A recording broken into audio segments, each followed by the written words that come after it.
let me know. Ask your son. He doesn't answer my calls. Yeah. He doesn't what? Nothing. I'm talking to Chad. Well, you're actually talking to everybody.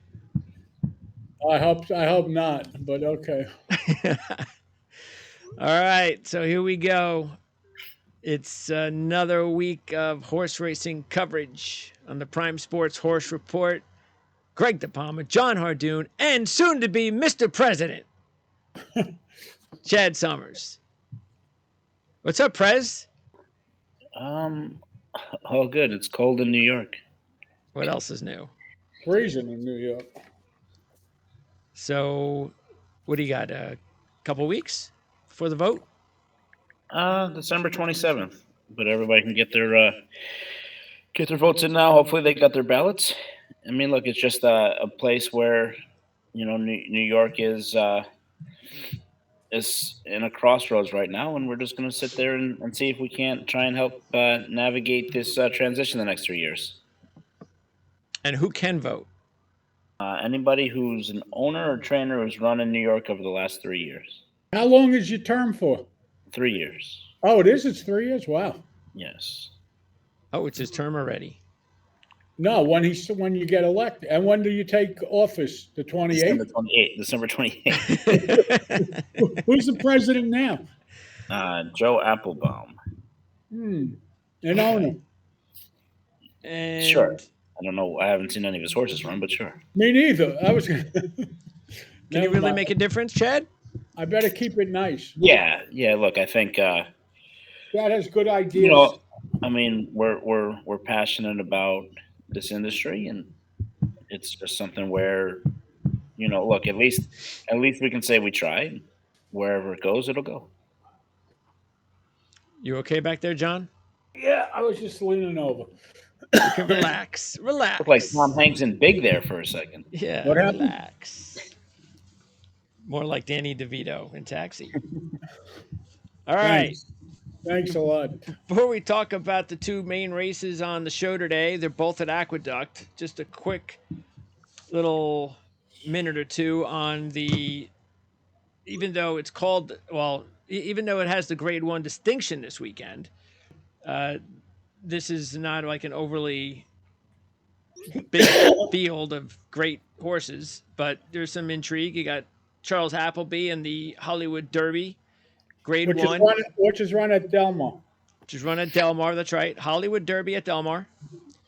You have Web Slinger as the co-favorite along with Program Trading. That's the Chad. Actually, Chad Brown has Program Trading and Redistricting, both coming out of the 7th and 8th posts. So those are two of the top contenders along with Web Slinger, who will be without Castellano because Castellano's at Aqueduct. So Gaff Leone will be on board of Web Slinger, who's right now the 3-1 shot. Again, not a great field, but there's few horses, few interesting horses. Was there anyone in particular that intrigued you the most, John, Chad?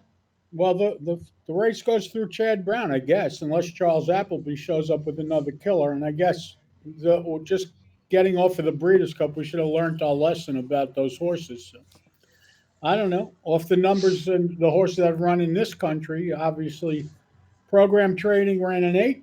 Redistricting ran an 11. Web Slinger has 12s and 10s. So that's basically the race. Yeah, Program Trading has the best number, like you said, John. He's got the 8 coming in off of the race. And by the way, the horse that beat him came back and won. Integration, the Shug McGahee horse. So, look, I think Silver Knot's an interesting horse. He's not the typical kind of killer that Charlie Appleby brings over for Godolphin, but he ran well enough on the Breeders' Cup undercard, running second. But no, the Chad Brown horses, I mean, this is kind of like we talked about last week where Phil D'Amato we thought was going to be tough, and Phil D'Amato ran 1, 2, 3. I think the race goes through Chad Brown.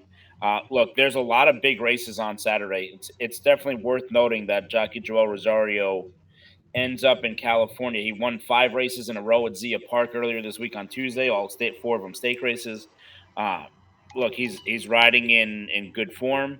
And this is a horse that Chad Brown thought enough of after he broke his maiden first time out in redistricting that he went right to the grade 1. and put Flavor and Pratt on the jock that he loves. Obviously, Pratt rides program trading here, but I just think that redistricting is a very, very interesting horse, and 5-1 I think is fair odds. So I'd make him the tepid selection on top, but I think the race does go through Chad Brown. Wouldn't surprise me if Chad Brown's won too. Yeah, the SEAL team being 5-1, just like redistricting, is a little ridiculous, considering those 15s versus the 11 and 12 and 13. Nice way to start for redistricting.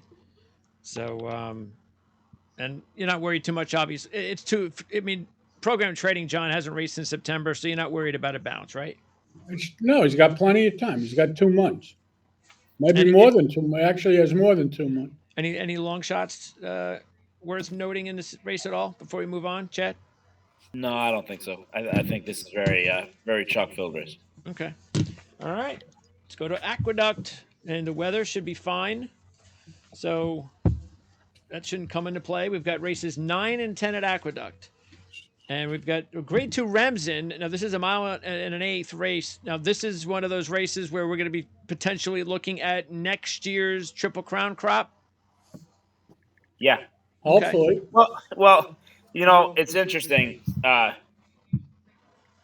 It's one of these things where that race, and you tell me, John, but that race used to produce like one of the early favorites for the Kentucky Derby, like whoever would run well and everything else, whatever.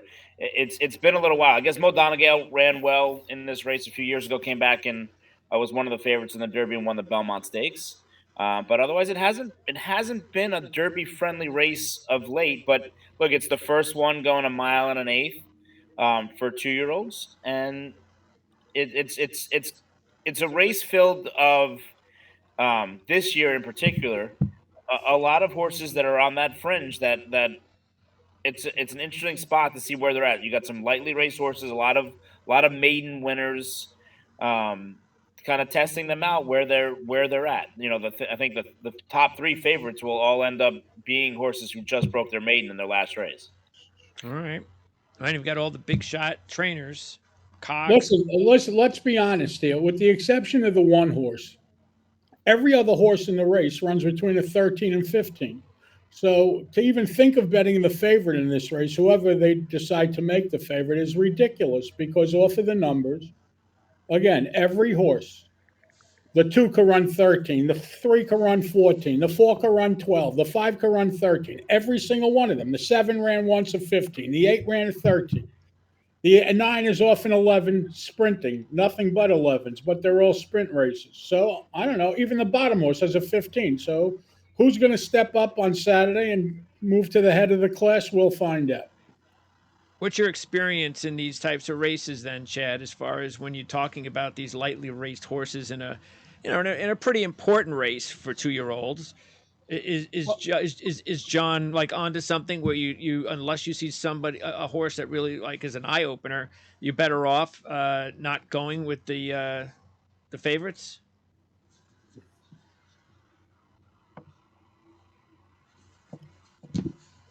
I guess we lost Chad. Chad, we lost your sound. There you go. No, we lost your sound there. So go ahead and start all over. I didn't say anything. It's an interesting dynamic. I think I understand what John's saying, but look, the favorite at the end of the day is going to be Dornoch. Okay, this is Mage's brother, who's bigger, stronger, faster than Mage ever was. He's the favorite for good reason. He ran well first time out.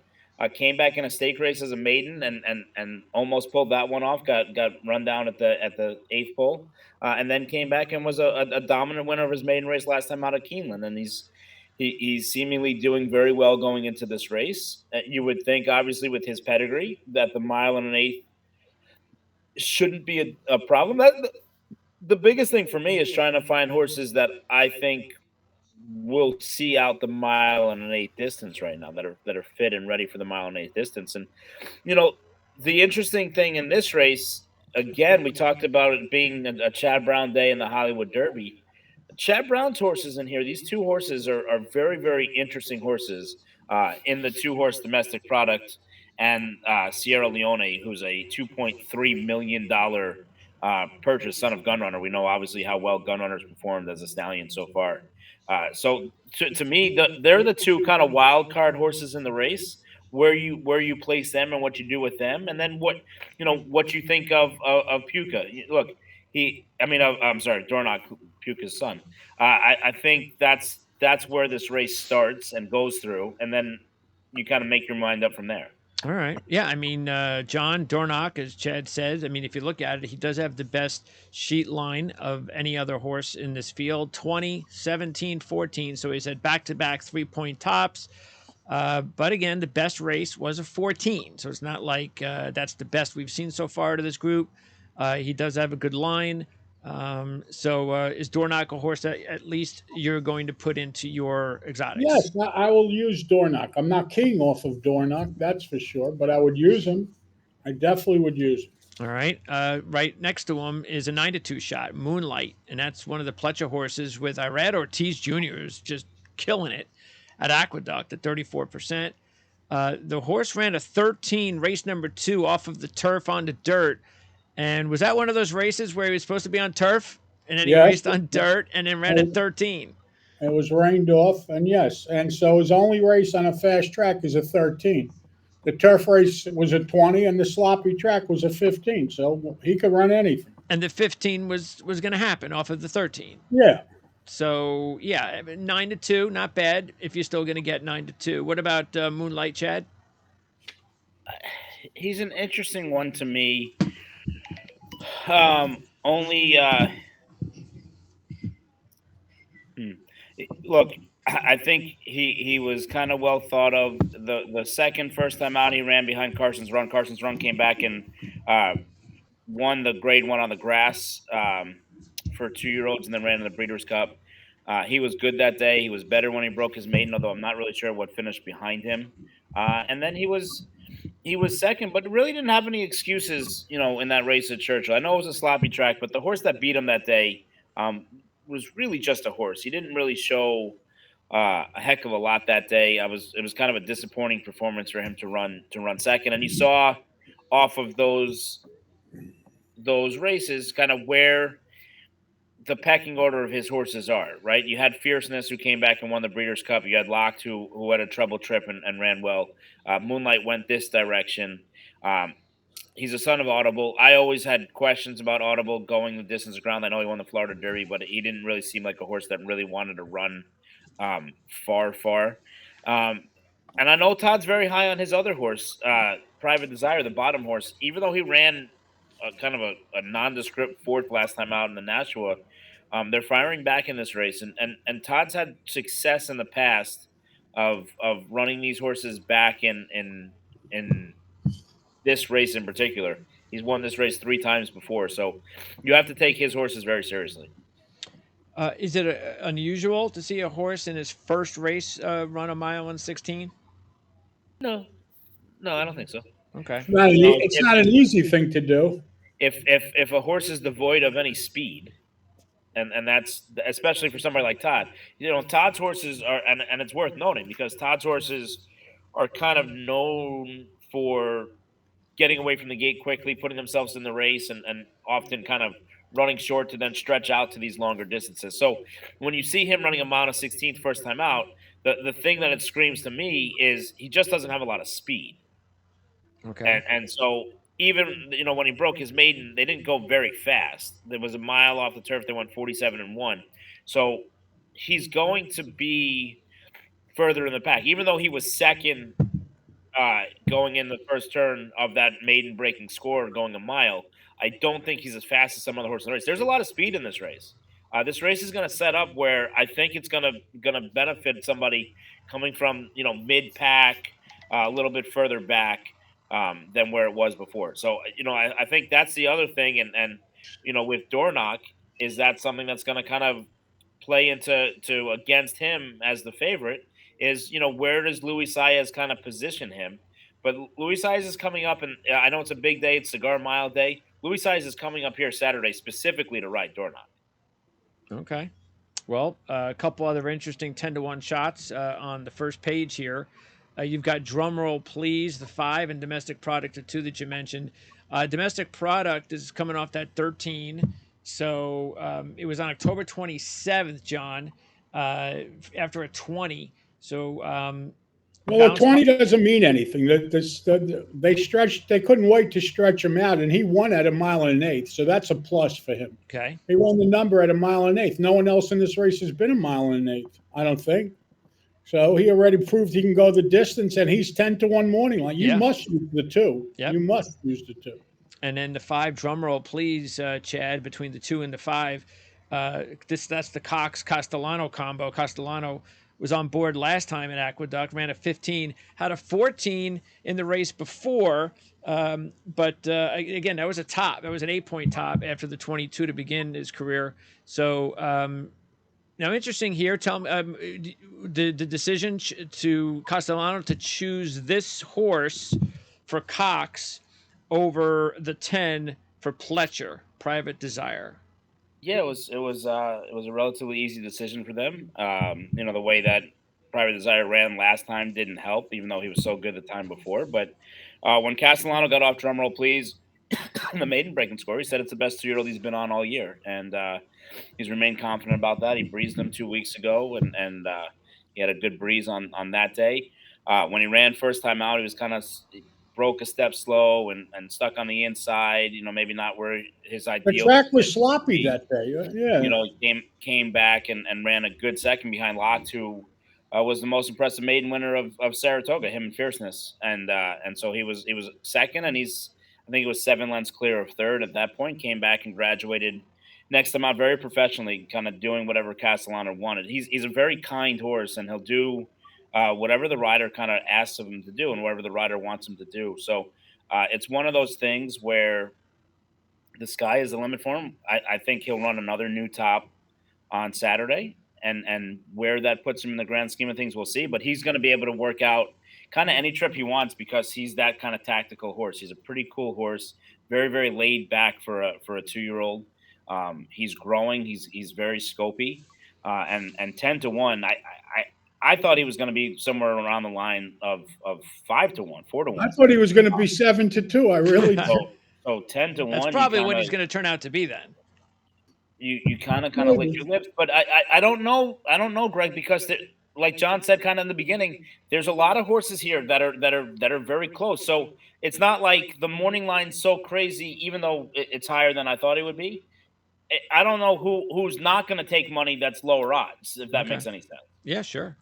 And even though like normally you have the quote unquote Brad Cox factor, well, in this case you have the Chad Brown factor, the Top Butcher factor. Now the Rick Dutrow factor. Rick Dutrow seemingly can't lose a race anymore. So there's a lot of horses that are going to take money. So maybe Brad Cox's horse ends up a little bit higher than he should be, and he's a horse that I think you have to use all over your tickets because even if he doesn't win, I think he's 1, 2, 3. I agree. Speaking of the Dutrow trained horse, where's Chris? That's the 8, a 6-1 shot coming off a 13 at Aqueduct. That was a win there. Matter of fact, he's been at Aqueduct for all 3 races. 16, 17, and then 13 last time out, John. That's a 3-point top coming off the 17 last time. It's less than a month. What do you think about where's Chris? Lightly raised horses, you don't know what their top is. If you run once, what does it mean? It doesn't mean anything. You're allowed to improve in your second start, and most horses do improve in their second start, unless they run a crazy number first out. So you're talking about top. Well, I don't know that they're really tops yet. You don't know that. You need a bigger a sample or bigger history before you go and claim it's a top. Yeah, it's a top at this point, but after Saturday, there may be another new top. So you don't know. That's why when you're dealing with lightly raced horses, that's what makes it difficult. The interesting horse that I wanted to talk about was Copper Tax. Even though he looks real fast on the numbers, he's got 5 11s or so. How many of those were 11s? 4 straight 11s. Yeah, I don't like this horse. I think he's a sprinter. And even though he's 10-1 and he's fast off the figures, I think he's going to go backwards. I don't like the breeding for distance. I think he's a sprinter. Well, you bring him up. Why? Do you think you've heard people talk about about people are going to get hypnotized when they see the numbers. They're going to see 11, 11, 11, 11. And the wins. If he runs at 11, yeah, he could win, but I don't think he's running the 11. That's Okay. all. What do you think about those horses there, Chad? The 8 and the 9. Well, as far as Copper Tie's concerned, I agree. And when you see Kendrick Carmucha signed on to ride, you know where he's going from the Yeah. outside post. So he's definitely going to be the early pace setter. Even though the fact that he has come from off it, he actually broke last time and was able to rally and close. But with Kendrick, you don't put Kendrick Carmucha on because you want to sit the trip and see You what don't want happens. a patient ride. You're not getting it. So. I think he's going to be forwardly placed. I do like the fact that they've tried to kind of get him to sit and relax. He comes in off 2 mile works, which you don't often see for 2-year-olds. So they're trying to take a little bit of the steam out of him and get him to go route of ground. But I think this is a much tougher field than what he's been facing in Delaware and Laurel. As far as where Chris is concern, and this is something that's worth noting because um, not only did Rick Dutrow win the Breeders' Cup and then came back the next day and won the National, and I thought this race kind of fell apart. I didn't think that Where's Chris was amazing that day. I mean, he finished up very well.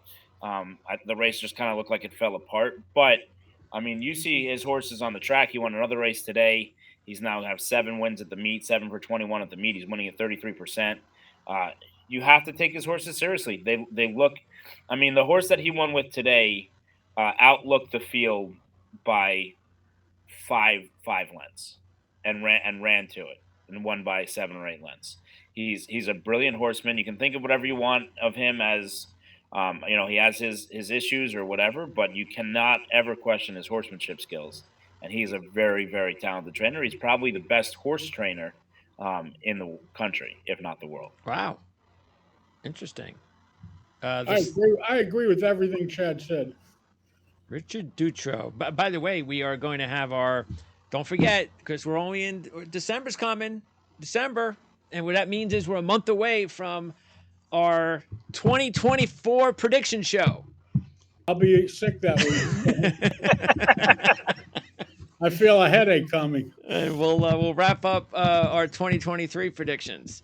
And that's a good one. I don't know. Sure. I think I must have asked you guys who you thought the best trainer in the world was. So I'll remember that one. All right. He was still suspended last year.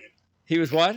He wasn't around last year. Oh, he was wasn't. serving a 10-year suspension. How many years? 10 years. They gave him the death penalty for no reason. So he just got back? Yeah. Wow. Recently. About a year, about 7 months ago, Chad, 6, 7. Yeah.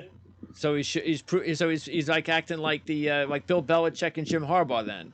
Exactly. He's like, hey, I don't need the drug. This is what was he suspended for drugs? That's what they said.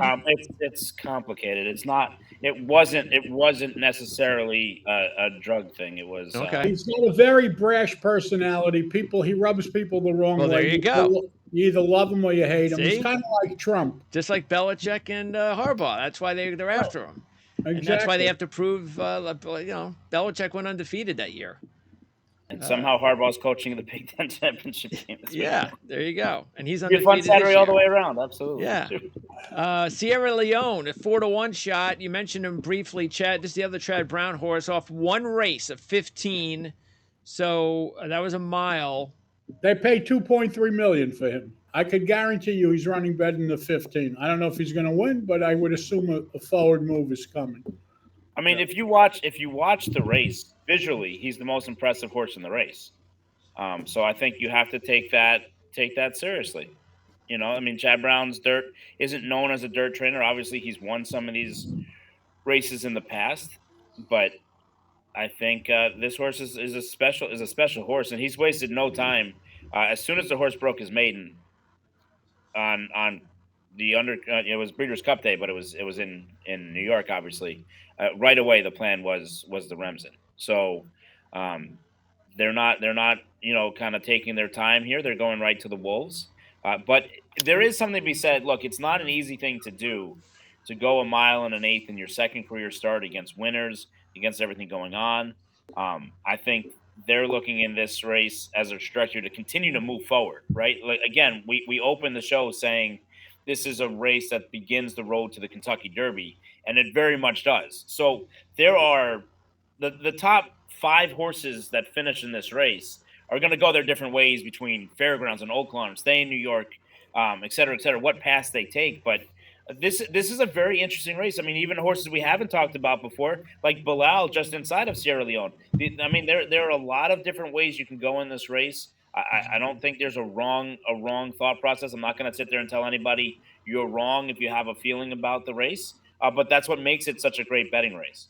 All right. Well, those are the last two horses to talk about. Bilal, the 12-1 shot, coming off a 17 at Aqueduct, and the 10, Private Desire. We mentioned it briefly. He had a 12 in September, bounced that off to a 15 last time out. Also, of course, at Aqueduct. And interesting. Well, the thing about Private Desire, who again, Castellano off, Lascano on. He did bounce in his last race, and you'd think that he should rebound, but he is going to enter this race with the smallest amount of off time. So we'll see if that affects him or not. So what about the 6 or the 10? Which one do you like better, John? I don't like either one. I don't think either one has a shot. I don't. What should I do? If I had to pick one, I would pick. I'm not picking. I don't like either one. Wow. I think they both have a shot. I mean, okay. Well, who doesn't have a shot in the race? They all have a shot, but you can't use them all. I understand. Okay. So who do you like out of those two, Chad? Look, Todd's a big proponent on Private Desire. He thinks he's a good horse. He thinks he's going to back up that 94 buyer. He ran 2 starts back, and maybe they have excuses for why he didn't run well last time out in the Nashua. They're certainly confident in him, but I mean, Bilal comes out of his first ever race. He ran against probably the top 2-year-olds in the country. In Fierceness, who's going to win the Eclipse Award and was the Breeders' Cup champion, and Air Defiance, who got a 96 buyer off of this in his second career start, and is a horse that could be anything from the Brad Cox barn. So look, he came out of that, he came back, he broke his maiden second time out, and then ran in the Nashua. And look, Bill Mott's going to win the Eclipse Award for Trainer of the Year. Junior Alvarado's been his go-to rider for all of them, and why not just kind of stamp this year the year of Bill Mott with a big effort from Bilal. All right, John, what are you going to do? I'm betting the 5. Drum roll, please. Exact is with 2, 3, 4, 8. 5 with 2, 3, 4, 8. There's plenty of room. He's 10-1, first and second. Drum roll, please. Chad. I'm gonna go with. I think I'm gonna go with tepidly here. Go with Dornock from the barn of Danny Gargan. I'll play him with drumroll, please, Bilal, Sierra Leone, and Private Desire. So you've got 3 with 5, 6, 7, 10. I have 5 with 2, 3, 4, 8.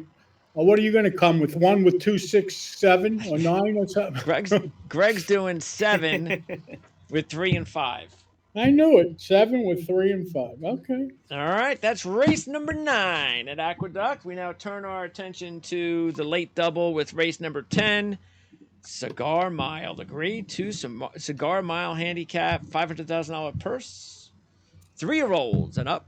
So this should go off actually pretty early on Saturday for race 10, almost a quarter after 4, in the midst of championship Saturday in college football. Matter of fact, I think that's kickoff for the SEC championship game. All right. The morning line favorites are the 2, the 3, and the 10. You got Averso Mischievous is the 2, coming off 3 straight 8s and a grade 2 win at Aqueduct at a mile. This is a mile, of course. The 3, Senor Buscador, the 7-2 shot, coming off back-to-back 8s, 2 6s before that, a Breeders' Cup Classic 7th place finish. And the 10 is Aqueduct, Chad Brown, a Red Ortiz combo. Really has the best sheet line in the race.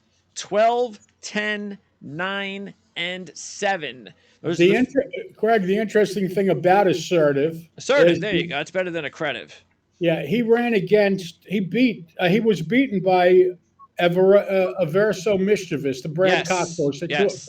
But he ran a faster number in defeat. Interesting. I'm just pointing it out. So that doesn't happen often, does it? No, but he lost ground, and obviously, I don't know. Maybe there was a weight differential or something, but I don't think so because they were the same thing. He obviously lost ground, so Okay. that's where he got the extra point from. Well, But it's interesting because he was He beaten by. was carrying 2 extra pounds. He's a 4-year-old as opposed to Everson Machines Oh, being okay. a 3-year-old. All right. so we'll start with those three, the three morning line favorites, the 2, the 3, and the 10. John, out of those three, what do you like about them?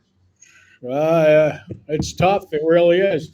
The problem with the two is it's somewhat of a flat line. I don't like when they run the same number 4 times in a row, or 3 times in a row. But if you look at it, he really hasn't done anything wrong. 12, 10, 8, 8, 8. Yeah, You all know, nice. Yeah, it, and the last race was almost a carbon copy of this race. exactly. And it's a tough race because I really wanted to make a case for Senor Buscador because I just think cutting back to a mile, coming out of the mile and a quarter race, well, he's coming out of the Breeders' Cup Classic. So, and his best race last year was a flat mile at Churchill, which is one turn like this is when he ran the 6. That was a lifetime top at the time. So I think he has a shot to make a forward move, and I think he'll be the longest one out of the three of them, that have a shot. Yeah, it's a little unusual though to see Senor Buscador. Not unusual, but he's usually not one of the top No, it's favorites. always a price because he's Yeah. usually, well, he runs in California. He ran in California and he wasn't known there really. He came there, this guy's a terrific trainer, Todd Fincher. And now he's trying his luck in New York. So, No relation to Todd Pletcher. no, Fincher. And accreditive? Accreditive is fine. He hasn't done anything wrong. And believe me, he's well spot. I like the post he has. He's drawn outside. He won 12, 10, 9, 7. Last year, Yeah. he put 2 sevens together. Yeah. He could be the horse. Yeah, he's got 3 sevens. I'm actually going to bet the longest price. Whoever's the longest one out of the 2, 3, and 10, that's who I would pick. All right. Keep that in mind, everybody. Chad, how about those 3 horses? Everson Machines, a cool horse. Really, really cool horse. Come a long way since breaking his maiden, or since running second here behind Toxic Gray. When we loved him on that day, he ended up taking all the late money, going up at 3-5 off a 6 or 8 to 1 morning line that day. He's a cool horse. He's never been worse than second. Comes in with the hot riding Christian Torres, who's been aboard for his last 2 wins. But the race, it looked like for a while the race was going to be his race to lose because he was the speed of the speed.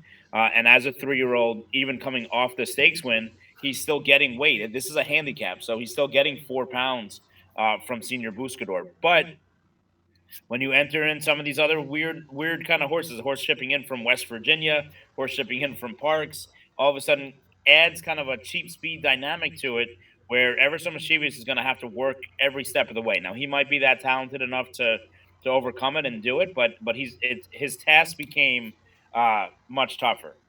When you talk about accreditive, it's a horse that selfishly I root for every time. We have his 2-year-old sister, so obviously it helps in the breeding side of things. If she were to, if accredited were to finally pull it off, he was second behind Cody's Wish two back, third beat just a half length by Everson Machines. He faced Jack Christopher last year as a 2-year-old. So he came back off the layoff this year. He was really, really good in Saratoga. He's moved forward every step of the way. I think that he showed that he can handle the mile distance last time. He broke his maiden, or he won the allowance race going a mile at Saratoga. The difference is here, though, this is a real class test. And I'm not shortchanging the fact that he was second behind Cody's Wish, but it was Cody's Wish and everybody else that day. And he did battle, and Cody's Wish, had to work hard to overcome him. This is a race, a loaded race, and he's going to have to run the best race of his life. So that's my concern on accreditive. And then when you talk about Senior Buscador, full disclosure, he's been in my barn here for the last 12 days. So I've gotten to How does he look, Chad? work closely with him. He's changed. He's enjoying the colder weather here in New York. Oh, In California, I felt like he looked okay. I didn't love his last work before the Breeders' Cup Classic, and I thought he ran kind of the same way. He ran okay, but not sensational.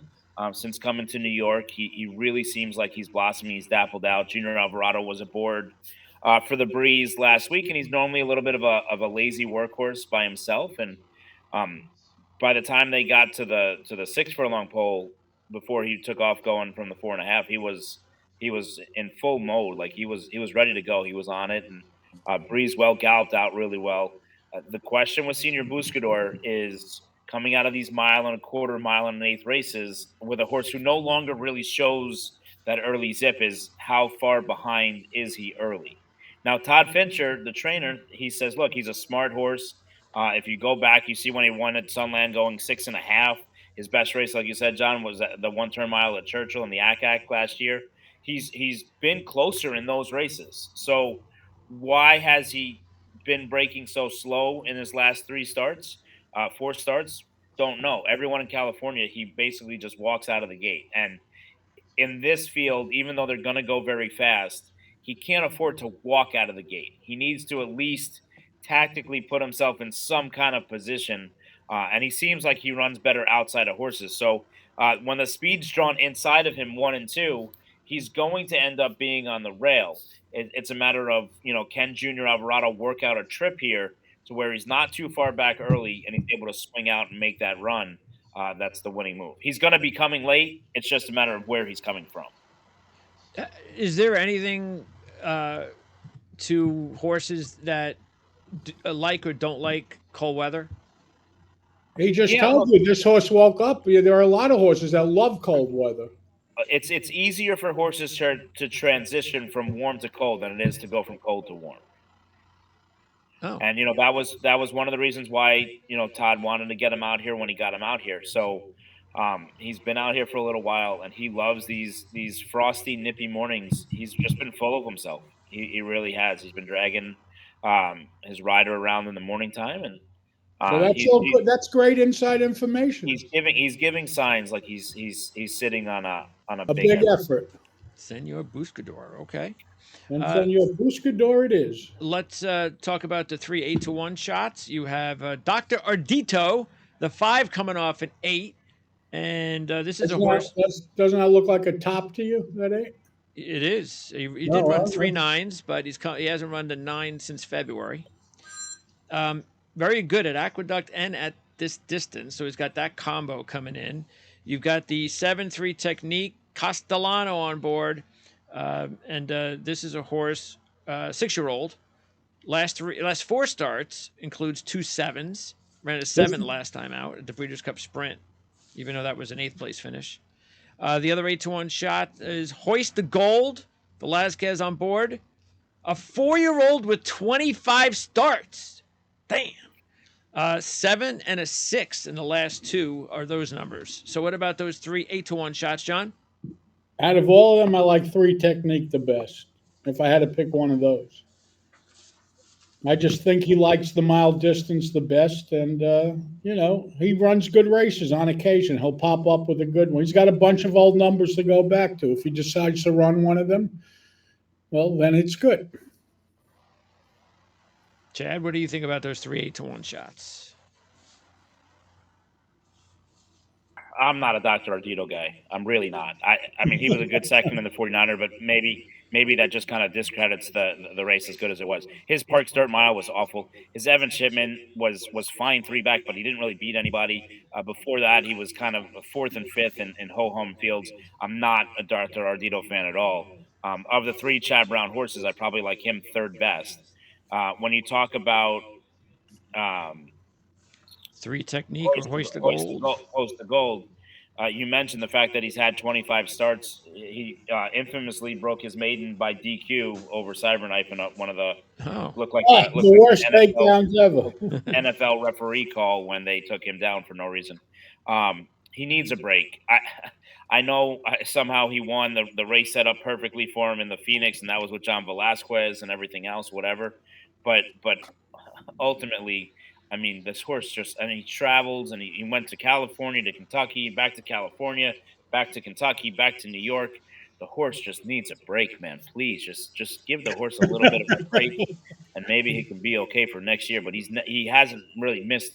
He hasn't missed a dance since he was. He earned $844,000. So he hasn't missed a dance, and they've had 3 seasons of Dancing with the Stars. He's still on 1 continuous season. So I just feel like he needs a little bit of a break. 3 Technique's an interesting horse. Obviously, he won in New York earlier this year. Granted that was at Belmont, not at Aqueduct. The 1 turn is what he wants to do. The 1 turn mile is what he wants to do. Um, Trainer Jason Cook got between a rock and a hard place with the configuration of the track at Santa Anita. The Breeders' Cup Dirt Mile was 2 turns. So he elected to go the lesser of 2 evils and go with the 1 turn sprint. Unfortunately, he's not fast enough to run with horses like Elite Power and Gunite. So even though he's a closer by trade, he was just hopelessly going to be too far behind because they're more brilliant than him. They're more faster. He's more of a grinder. You saw the race that he ran 2 back when he lost to Zozos in the ACAC. He was about 75% fit that day. It was reported he almost died. He got a bacterial infection when he won the John Nehru from a bad shot given from a vet in the test barn after the race was over, and almost died. He was very sick. So the ACAC race was a surprise because they didn't think he was ready for that. So if you cross out the Breeders' Cup Sprint and like we talked about in the past, treat it like a Kentucky Downs race. And just kind of put a line through it. He fits. If you look at his 3 races, the ACAC, the John Nehru, and the Allowance race, he fits with these other horses. The question ultimately is, how good is he? Where is his cap? And he was defeated by 4.5 lengths the last time he faced Senior Buscador at a mile. Okay. Some of the other horses, the 1 Coastal Mission, the 12-1 shot, ran back-to-back 7s in August. Last time out ran at 12. This is a Charlestown horse who has 16 lifetime starts, 11 wins, so 15 out of 16 in the money, and 6 for 6 on an off track, which we won't be dealing with on Saturday. So some interesting stats there. Coastal Mission is a 12-1 shot. And there's another with the other 12-1, the other one in the teens, I should say, is the 15-1 shot Pipeline. And that one is going from Chad Brown to Charles DeVoe. Sherry DeVoe. Cheryl DeVoe. She used to work for Cheryl Chad Brown. DeVoe. So either of those potential long shots? I don't like either one of them. Look, I applaud Jeff Runco, the trainer and owner of Coastal Mission. He's the number 2 guy at Charlestown. He's been a big dog over there for years to take a shot with this horse. And in years past, this race would have come up maybe a little bit lighter, and he would fit. He's a nice horse. He's a really nice He horse. won 8 out of 9 races this year. Yeah, no, he deserves to be here. I applaud them for taking a swing at a $500,000 race. But this is a big class test for them, and this is a 1 turn mile where he's coming out of a 3 turn mile and an eighth in the West Virginia Breeders' Classic. So it's a little bit of a different strategy involved. Obviously, he's drawn very poorly with Ever So Mischievous to his That's outside the problem. So Yeah, he's going to needs have to break gun. and go with the jockey in Arnold Boca Chica, who does not. I don't know if he's ever ridden a race at Aqueduct before. To learn the kind of the ins and outs of the racetrack. So unfortunately, with the post position and Ever So Mischievous right outside of him, it gives me my reservations. Pipeline. Look, there's not going to be anybody trying harder to win than Cherie DeVoe to up, kind of. I don't want to say embarrass, but to win a big race, from a horse that her old boss used to have. There's a lot of history there between them. I'm not going to get into the particulars. She rides her go-to jockey, Jose Lascano, who between Lascano and Johnny Velasquez, she's had her most success with over the last couple of years. But this is a horse that I feel like has been run in the wrong races for a long time for connections that I have the utmost respect for in the Gunther family, who actually famously bred Justify. They always have a lot of nice horses at their He's in purview. another bad spot this Saturday. He doesn't belong in I this. agree. I feel like with his pedigree and everything else, they're trying to chase to make him a stallion. And he's just a little bit of a cut below in this race. And I felt like he was entered last time in the Woodward as a rabbit for Zandon, which didn't really make a lot of sense. Different ownership group, but that's what it really rode like and it felt like. And I just feel like he's just not good enough to beat these other horses. So he's trained forwardly. He's been with Cherie since the beginning of October. After the Woodward, he went right to Keeneland, where Cherie's been training him on in a Rice Road barn. But this is a big ask. This is a very big ask for this horse. Yeah, the horse ran 8th in this race back in 2021, ran 2.6s last year, but much slower this year. The other big long shots, or out of the other big long shots, the one that's the most interesting, John, is the 4 because of the sheet line. 1916 last year, took almost a year off, came back in October at a mile, ran a 13. This is a Chad Brown Ortiz combo. So any chance for a 20-1 shot like this horse to maybe be the one deep long shot to keep an eye on? If you're looking for a crazy long shot, that will be longer than him, would be the 9, Castle Chaos. Okay. He at least ran the 7 already. You want the 4 to make a 6-point new top to run that 7? This horse at least already ran the 7. Castle Chaos. I'm not saying he's going to run the 7. Isn't he supposed to bounce to the moon though, John? He is, but there's a price that you take on everything. He's definitely bouncing. There's no quite, but he's asking me between the 4 and 9. I would, if I had a pick between the 4 and 9, I would bet the 9 because he already ran a 7. Okay. There's nothing that could guarantee us that the 4 will ever run a 7 in its entire life. That's all I'm saying. Okay. I understand. And he'll be a lot longer than the 4. I think he'll be a lot longer than the 4. Well, the 4 outside of Everson Mischievous, the 4 Cascades is the one is the other 3-year-old in the race, right? Yeah. So he gets in extremely light. He gets 9 pounds from Senior Yes. Buscador here. Yeah. Don't forget, this is a handicap. We don't really see these races, and I do think Jose Ortiz can probably make 114. He's probably comfortable at 115, but I do think he can make 114. And look, that's a 9-pound swing. Yeah. So if he's within 3 lengths of Senior Buscador at the wire, he'll get a lower sheet number. And then the other 2 long shots were High Oak, the Mott horse at 20-1, and the 9, Awfully Cool, coming off a 9. He's not the 9. Awfully Cool is the 8. Oh yeah, the 8, Awfully Cool. You have Awfully Cool, the 8, Castle Chaos, the 9, High Oak is the 6, and Cascades is the 4. All right, so pick time, John. 3 with 2, 7, 10. Chad talked me into this. I like the fact that Senor Buscador woke up in the cold weather because I was between the 3 and 10, to tell you the truth. So I'm going to go to Senor Buscador, and exact is with the 2, 7, and 10. Chad. I'm going to be in agreement with Jonathan here. Oh, Senor Buscador Day. I like Senior Buscador on top. That mare throws nothing but runner. She had her 5th starter became a winner first time out in Zia Park on Tuesday. The other 4 horses are all stake horses that made hundreds and hundreds of thousands of dollars. There's a chance that this horse becomes a millionaire on Saturday. He's doing well. He's in good form. He's going to get the pace setup that he needs with Coastal Mission, Ever So Mischievous, and Awfully Cool, showing some early zip in there as well. And look, I think the other horses are nice horses. Ever So Mischievous has never run a bad race. 3 Technique at his preferred distance, and Accredited is just a really nice horse. And again, selfishly, when you own a half sister, you're always going to root for the update to the pedigree page. So I agree with John and every one of his picks. 3, 2, 7, 10? Yeah. Wow, I don't think that's ever happened before. We've ended up on the same horse plenty of times. Usually, we used to be not in this order. Yeah.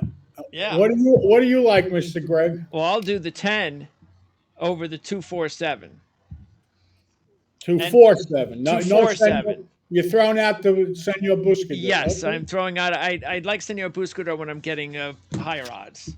Well, he'll be longer than the 7s and 2. They're not going to bet him. Yeah, there you go. Because you said it. You said that you'll take the best odds from the top 3. So that was the other race, but all right, we'll take it here. No, that was this one.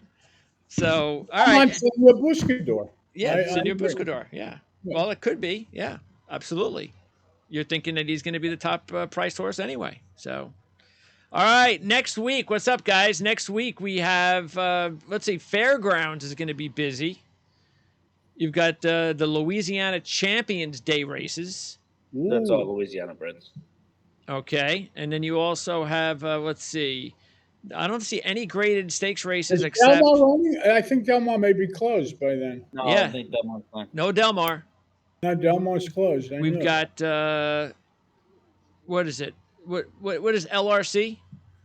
Oh, that's Los Los Al. Alamitos. Oh, Oh, that's that's what no they're going good. back to Los Al. That's graded. That's the only graded stakes race there. That's grade 2. Well, we All right, won't be sounds like playing we're going to that be doing way. the 7th at Turfway Park. That's Yeah, my favorite track in the country. yeah. Well, Aqueduct is racing, so we'll have Aqueduct. Garland of Roses is at Aqueduct next week. That's not a stakes race, but it is a race. And Also, if it goes. Gulfstream Park has a couple. So yeah, Oaklawn. So yeah. Anyway, we'll find some races. Thanks, guys. Chad, stay Thanks, safe. gentlemen. Good luck tomorrow. Thank you, Greg, guys. be good. Hope you had a happy Thanksgiving. Yeah. Have a good one, Bye, guys. guys. Take Thank care. you. All right. So that's going to wrap it up. Before we go, though, I'm going to go over the picks, starting with the Hollywood Derby. And in this one, I believe Chad went with the 7, redistricting. That's going to be his play. His play was to go with Chad Brown either way. Who says program trading the 8 and redistricting the 7, but he's going to go with redistricting the 5-1 shot, the 7 in that one. I don't even think that there was, again, don't forget Applebee's got the 6-1 shot, Silver not. And, I'll probably do something there as long as the odds stay at 6-1 because it is Stuart Appleby, right? I mean, Charles Appleby. Stuart Appleby's a golfer. All right. And then, so anyway, that's Delmar. So in these two races, race number 9, John went with the 5. Drum roll, please, over the 2, 3, 4, and 8. Chad went with the 3, Dornock, over the 5, 6, 7, and 10. I went with the 7, Sierra Leone, with the 3 and the 5. And then finally, in race number 10, both John and Chad went with a carbon copy. 3, Senor Buscador, over 2, 7, 10. That's right, you've heard it. They both went the same. 3 over 2, 7, and 10.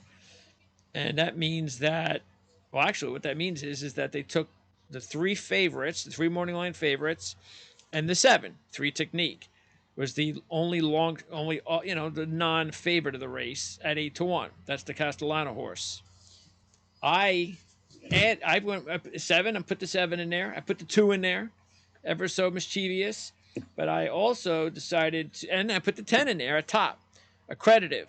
I just like accreditive sheet line. 12, 10, 9, 7. I'm a sheet line guy. What can I say? And I also like the fact you got Chad Brown and Irad Ortiz Jr. combo there. And I think maybe the horse is ready for a new top. To get the new top, I think he's the winner. And then I also threw in the 4 as my long shot, Cascades. Also, Chad Brown. And another Ortiz riding. Also, good sheet line over just 3 races, but it is what it is. Got to throw a long shot in there if I'm going to have 4 horses in my picks. So that is going to wrap it up from Aqueduct this week. We will be back next week. I have no idea what we're doing, and but we'll figure it out. It's a crazy looking day or show to talk about Saturday's racing. Let me see if there's anything else going on, like a Friday or no fairgrounds. Nothing there. Sunday. What's it Sunday? Sunday. No, nothing. So yeah, let's see what's up the next week, the 16th. Wow, is that even worse? No, Aqueduct. Well, yeah, kind of. There's no graded stakes races. Man, the graded stakes races are gone. Now, Gulfstream has the H. Allen Jerkins, and Aqueduct does have a couple of races, but those are stallions, 2-year-olds. Then the 23rd, it looks like it's a little better. Gulfstream's got 2 grade 3s, including the Mr. Prospector. Fairgrounds has a lot of stuff going on, a lot of stakes races. And then the last Saturday in December, there are 3 more graded stakes races at Gulfstream, including the Fort Lauderdale. And Santa Anita has 2 graded stakes races, including the Grade 2 Joe Hernandez. So Santa Anita, I guess they're starting, it looks like they're starting on December 26th, the day after Christmas, if that's correct. Anyway, that's it's going to be a little quiet for the rest of the month.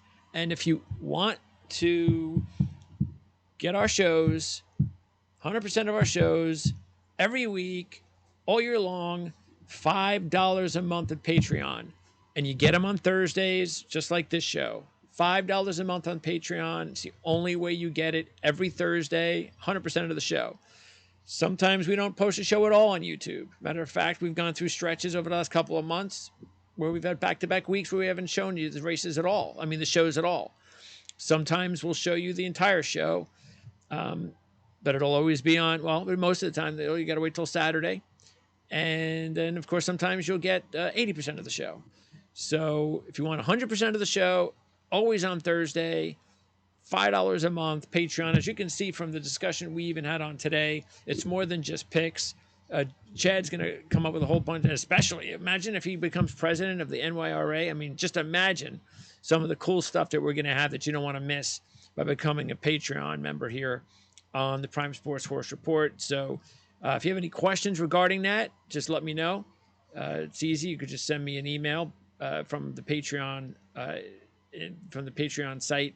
And I think we also have the email address located on the channel as well in the About section of Prime Sports Network. So you could check that out too. And anyway, hope you had a great Thanksgiving, and hope you have a great Saturday with our picks and your picks. Hope they work out.